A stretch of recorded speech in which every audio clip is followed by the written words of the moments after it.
showbiz updates ihahatid na ngayong Martes. At syempre pa, ang latest scoops ng mga host. Abangan! Ito ang chikahang always the best. Ito ang intrigahang always up to date. Ito ang nag-iisang ang latest of late.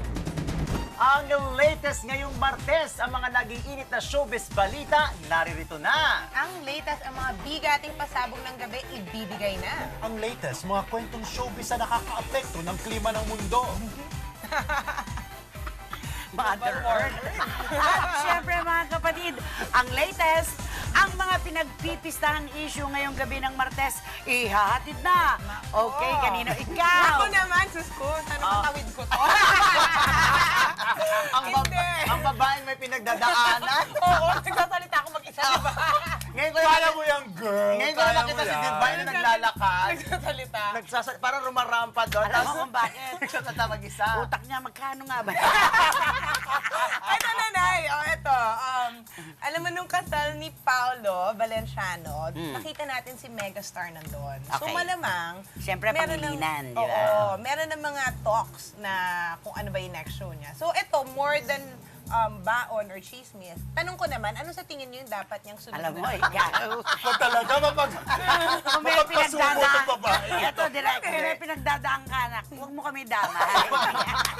Gusto niya tayo may pagdaanan Hindi, actually, Eh, kanina. ikaw ang nagpunta sa kasalan eh. Makialam naman namin ito.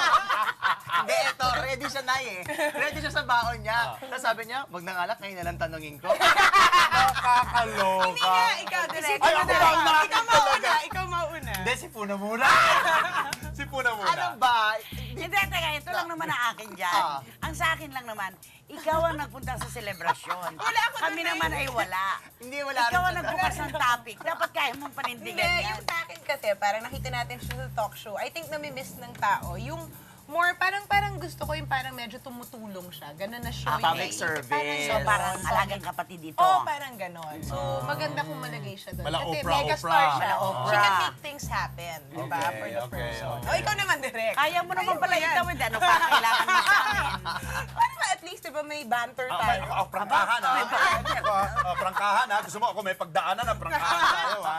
Hindi, kung sa akin magpahinga siya muna. Kung sa akin medyo lie-low siya muna para mas masabik ang audience at para makilatis din niya ang kanyang sarili kung handa na siya talagang humarap uli sa camera. Marami siyang issues na dapat i-resolve at kailangan pagbalik niya, mas buo sa kanyang kalooban kung ano ang kanyang gagawin. I agree with you, maganda magpaka-opera siya pero tandaan natin na mas kinilala siya bilang isang mga awit at mas kinilala siya bilang isang performer. At saka time changes eh. Kailangan maging mag-adapt ka sa times. Hindi na ito 1990s, hindi na ito 1980s, hindi na ito 1970s, 2012 na. Kaya dapat makilala si megastar in the years. 2013 na. Hindi na nga eh. Kulang ka din. May pinapagdaanan sila ko. Susugan ko yan. Ako, gusto ko rin yung magpahinga factor. Pero habang nagpapahinga siya, naghahanda siya. Correct. At pinag-uusapan. Yung voice, no? Sana yung oo. voice niya. Tsaka pinag-uusapan kung ano ba talagang nababagay na proyekto para sa isang nag-iisang megastar. Megastar. Oo. Ano bang maganda? Ako, siguro, syempre, Ano nanay yung siya. singing career niya? Pwede naman kasi yun isama doon sa talk show. Kasi dati ginagawa na niya, di ba? Kumakanta siya, Kumakanta tapos may siya. talk Yes. show. Oo. Na-try na rin niya, di ba, sa isang channel before, parang cable channel, na nagluluto-luto siya. Parang Martha Stewart, Yeah. Rachel Ray, Parang blah, blah, blah, blah. Effective din siya doon dahil di ba sabi niyo nga mahilig siya magbalot ng notebook. Abutan mo yan kahit ano, kahit abutan mo ng tabloid yan, pag timagbalik sa'yo, nag-over na eh. Gumagawa siya ng mga greeting cards. Lumusot sa National Bookstore yung kanyang mga pagdudal-dudal na ganyan. Personalized. Oo, At saka personalized. pahabol May mga lamang ha. puso-puso. Ang galing-galing mag-gift wrap niya. Si Yes. Sharon, si Megan. Ako, kahit isang kamay, kaya niya mag-gift wrap. Ang galing, Alam mo, magaling direct, siya. kung minsan, sige ha, O, pinatulang mo rin pala. Ano? pagtanan mo ako. Kami na may handang tumulong siya, magsabi ka lang. Kaya mo yung Hindi. girl. Kapag kasi Kasi inalis natin ang isang Sharon Cuneta ngayon, ang magiging damdamin ng kanyang mga tagahanga na noon pa ay nakasubaybay sa kanya, ipinagdadamot natin ang megastar sa kanyang mga tagahanga. Pero tama rin yung punto naman ni Direk, talagang pumatol kami sa'yo. Talagang tama yung punto ni Direk at Mr. Fu na magpahinga muna. Hintayin yung takdang panahon kung kailan siya po pwedeng ipasok dun sa kung ano man butas na nandoon, di ba? Pero, syempre pag Sharon Cuneta ka sasabihin na lahat, pwede naman siya kahit saan. Hindi po. Kasi syempre, lalo ngayon, ang bilis-bilis magdesisyon ng tao. Ang katapat mo lang, remote control lang, ang dami naglalaban, di ba? So, kesa sa siya ay ano na naman ang kanyang mga bashers, may masabi na naman, tabi muna, di ba? Saka pumagit na pagka talagang nakita mo na yung talagang baluarte mo. Correct. Perfect. Yung Tama. perfect Yes. sa'yo. Tama ba kami, Mr. Fu? At least pinatulan niya lahat, di ba? Oo. Nalabas din. In fairness, In fairness. dahil baka Dapat pala may mamaya- pinagdadaanan. Baka mamaya iba na ang patulan mo. Dahil dyan, ito patulan natin. Ayan. At ito hindi nagpapahinga. Ay, ang latest from the press. Ang latest from the press, maririnig na eksklusibo mula sa report ni Reggie Bunoan. Oyo Boy Soto balik eskwela na. MZ Productions, sa kanya raw ipapamana ni Bossing Vic Soto at Christine Hermosa ayaw na nga bang mag-artista? Bukod sa pagiging full-time husband at father sa kanyang mag-iina ay isang bagong karir pala ang pinaghahandaan ngayon ni Oyo Boy Soto.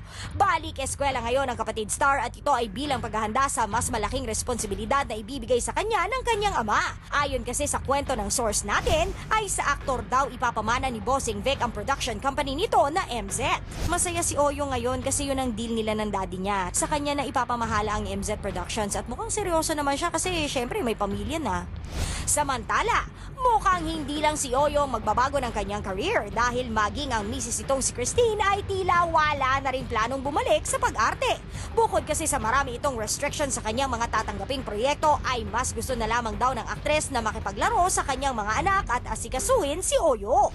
Okay ang buhay ni Christine ngayon, wala naman siyang ginagawa kasi may tigisang yaya mga anak niya. May kusinera, may labandera, may driver at may tagalinis sila kaya sa bahay lang siya habang hinihintay si Oyo.